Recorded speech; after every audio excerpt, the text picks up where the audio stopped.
క్లంబరధరం విష్ణుం శశివర్ణం చతుర్భుజం సన్నవదనం ధ్యాయేత్ సర్వవిఘ్నోపశాంతయే. ఓం గం గణపతయే నమః. ఓం శ్రీమాత్రే నమః. ఓం శ్రీ గురుభ్యోం నమః. మా ఆది ఆశలను చూస్తుంటే మీ అందరికీ పేరు పేరున నా హృదయపూర్వక నమస్కారాలు. ఇప్పుడు మనం 14th జూన్ నుండి 20th జూన్ వరకు కూడా 2026 వరకు కూడా 12 రాశుల వారికి ఎలా ఉండబోతోందో తెలుసుకుందాం. మీనరాశి వారికి సంపూర్ణంగా గురుదృష్టి మీ రాశికి ఉంది. ఏ లాంటి ప్రభావం ఉన్నా సింపుల్గా మిమ్మల్ని లాగించేస్తూ ఉంటాడు. భయపడాల్సిన అవసరం లేదు. ఓం శం శనీశ్వరాయ నమః మంత్రం ఉంది కదండి. మనం పెద్ద పెద్ద మంత్రాలు చదవక్కర్లా. ఓం శం శనీశ్వరాయ నమః అంటూ 100 నిమిషాలు చదువుకుంటాం.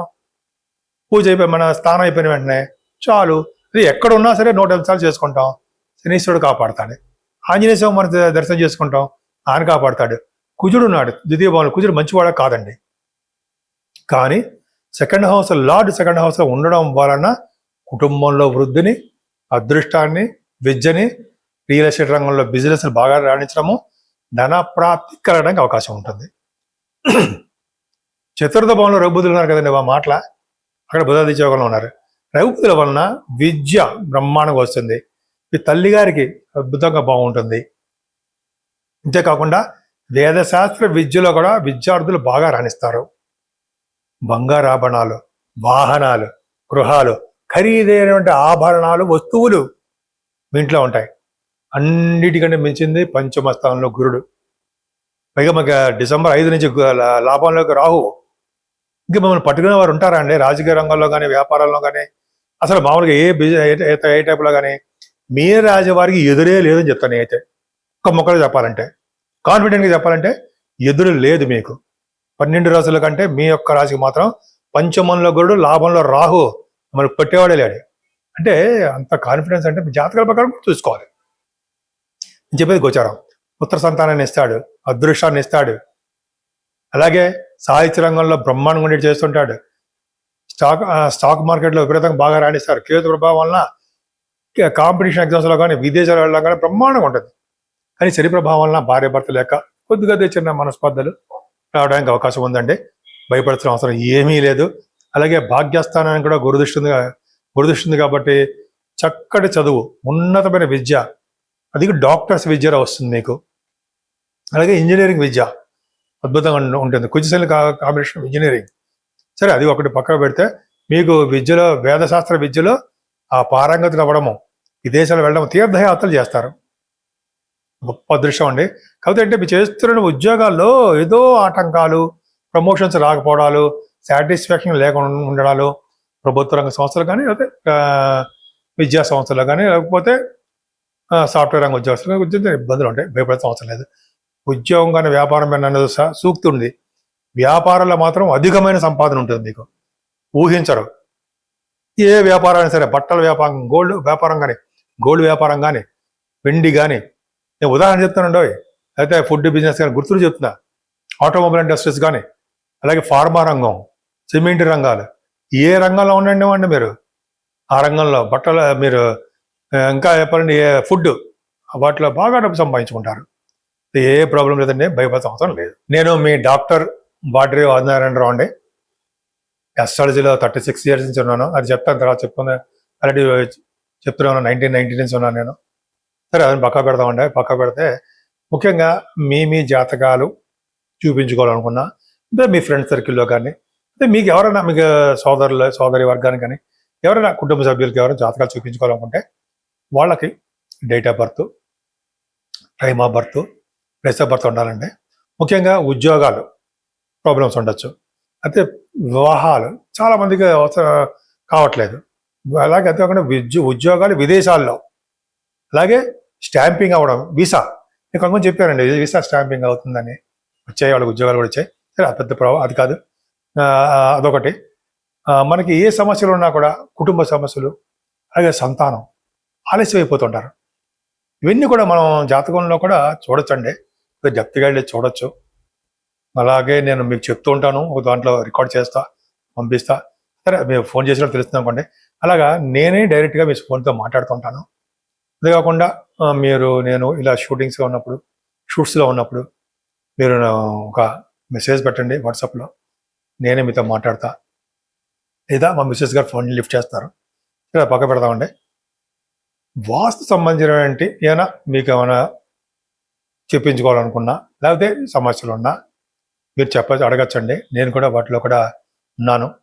మీకు సమస్యలు కూడా నేను సక్సెస్ చేస్తా. అంతేకాకుండా ఈ వారం మొత్తం కూడా మనం ముఖ్యంగా ఏ దేవుణ్ణి పూజిస్తే బాగుంటుంది, ఎలా చేసుకుంటే బాగుంటుందో చెప్పుకుందాం. ముఖ్యంగానండి ఈ నెల ఆల్మోస్ట్ 15వ తారీఖుని అమావాస్య. 15వ తారీఖుని సోమవారం నాడు అమావాస్య, సోమవతి అమావాస్య అంటాం. అద్భుతమైన అమావాస్య అండి. ఏమిటి చాలా తక్కువ వస్తాయి. ఇప్పుడు దీపావళి తర్వాత వస్తుంది అనుకుంటా. దీపావళి రోజు అమావాస్య, దీపావళి రోజు వస్తుంది. నెక్స్ట్ అక్టోబర్ నవంబర్లోనూ ఉందండి, నవంబర్లో అనుకుంటా. ఇక్కడ పక్క పెడితే ఇప్పుడు వచ్చిన అమావాస్య చాలా పవర్ఫుల్ అండి. సోమవారం పూట వచ్చే అమావాస్య కాబట్టి కథ చదువుకోవడము, మనకి యూట్యూబ్లో కూడా ఉంటాయి, కథ చదువుకోవడము, అక్షంతలు వేసుకోవడము, ఆ రోజు ఫాస్టింగ్ ఉండడము. ఫాస్టింగ్ అంటే మార్నింగ్ అంతా తినకుండా ఫ్రూట్స్ తినచ్చు, ఈవినింగ్ మీరు ఏదైనా తినచ్చు, భోజనం కూడా చేయొచ్చు అనుకోండి. ఆ రోజు అమావాస్య శివుని పూజించాలి. ఇప్పుడు కూడా అమావాస్య రోజు శివాభిషేకాలు చేసుకున్న వారికి, చెరుకు రసంతో పూజ చేసేవారికి ధనప్రాప్తి కలుగుతుంది. విభూతితో పూజలు అంటే అభిషేకం అని అర్థం. శివుడికి విభూతితో పూజ చేసే వాళ్ళకి ధనప్రాప్తి కలుగుతుంది. ఎంత బాగుంటుందంటే, శివుడికి అభిషేకం అంటే మల్లెపూలతో పూజ చేసేవారికి కుటుంబ వృద్ధి కలుగుతూ ఉంటుంది. లేదా తర్వాత చెప్పుకుందాం అనుకోండి, అమావాస్య పూట స్వామివారిని అభిషేకిస్తూ ఉండి లక్ష్మీ అమ్మవారిని కూడా పూజిస్తే, మారేడు దళాలతోటి, మారేడు దళాలని అమ్మవారు ఉంటారు కదండి, అమ్మవారిని పూజించిన, శివుణ్ణి పూజించిన అద్భుతమైన ఫలితాలు ఉంటాయి. నిజంగా ఎన్ని కష్టాలు ఉన్నా సరే ఆ కష్టాల నుంచి బయటపడిపోతాం. ఉద్యోగ సమస్య, పెళ్లి సమస్య, అనేక రకాల సమస్యలు, సంతాన సమస్య, అవునా, కోర్టు సంబంధించిన విషయాలు, సమస్యలు, ఇవన్నీ కూడా సమస్య పోతాయి. ముఖ్యంగా చాలా దేవాలయాలు ఉండి, సపోజ్ మనం గణపతి సత్యనారాయణ స్వామీజీ వారు పడమట అనుకుంటాం, నేను చేయిస్తుంటా. అక్కడ అమావాస్య పూట కూడా హోమం చేస్తారండి, హోమాలు. నేను ఉదాహరణ చెప్పాను అనుకోండి, ఉదాహరణ అంటే నిజంగా కరెక్టే. అక్కడ హోమం చేస్తుంటారు. అమ్మ బాబోయ్, మనం ప్రత్యక్షంగా ఉన్నప్పుడు పరోక్షంగా చేయించుకుంటూ ఉంటాం. అక్కడ చేయించుకుంటే మాత్రం అమావాస్య, సోమవతి అమావాస్య రోజు ఎక్కడ మన ఇష్టం, మనం ఎక్కడైనా చేయించుకోవచ్చు అనుకోండి. ఎక్కడ చేయించుకున్నా ఆ పవరు చాలా బాగుంటుందండి. హోమాలు చేస్తారు కదండి, చండీ హోమం చేస్తుంటాంగా అమ్మవారికి, అది పవర్ఫుల్ అండి. పౌర్ణమి పూట చేస్తుంటాం కానీ అమావాస్య పూట చేసే హోమం పవర్ఫుల్. పౌర్ణమి చేసేది పవర్ఫుల్ కాదా అనకండి, అక్కడ కూడా పవర్ఫుల్. ఇంకా చాలా దేవాలయాల్లో కూడా ఆంజనేయ స్వామి వారికి హోమం చేస్తారండి. నేను చాలా చోట్ల విన్నాను. అంటే మన జనరల్గా ఇక్కడ మనకి హైదరాబాద్లో కేకే టవర్స్ దగ్గర చేస్తుంటారు. అది చిన్నపాటి ఆంజనేయ స్వామి గుడి ఉంది, బ్రహ్మాండంగా, అంటే యూసఫ్ కూడా అనుకోండి.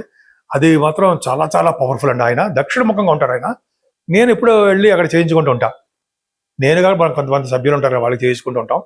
వాళ్ళు తక్కువ డబ్బులతోటే, కానీ అంతా ఇంత పవర్ఫుల్. ఆ రోజు అమావాస్య పూట పవర్ వచ్చింది కాబట్టి మనం ఏమాత్రం అవకాశం ఉన్నా వదలకండి. మీరు ఎక్కడున్నా సరే శివాభిషేకాలు ప్లస్ ఆంజనేయ స్వామి వారికి అభిషేకాలు చేయించుకుంటూ అమ్మవారి దర్శనం ఎప్పుడు మర్చిపోకూడదండి. అమావాస్యగా పూట అమ్మవారిని కుంకుమ పూజ కానీ, లేకపోతే అభిషేకాలతో కానీ, లేకపోతే హోమాలతో కానీ పూజించిన వారికి అరిష్టాలన్నీ తగ్గి పైగా సంపూర్ణ ఆరోగ్యవంతులుగా ఉండడమే కాకుండా అన్ని రంగాలను ముందంజలో ఉండే ధైర్యంగా ప్రసాదిస్తుంది ఆవిడ మాత్రం. కాబట్టి ఈ 12 రాసుల వారికి చెప్పదగ్గ అంశం ఏంటంటే, ఈ అమావాస్యని సద్వినియోగం చేసుకోండి. పైగా అధిక మాసంలో వచ్చేటువంటి అమావాస్య అనేది చాలా 100 రెట్లు, చాలా రెట్లు అంటే 100 రెట్లు ఫలితాలు అధికంగా ఉంటాయని చెప్పి మన గురుగారులో మన పీఠాధిపతులు చెప్తూనే ఉన్నారు మనకి. కాబట్టి మనం చేసుకుందామండి, మనం ధన్యులు అవుదాం.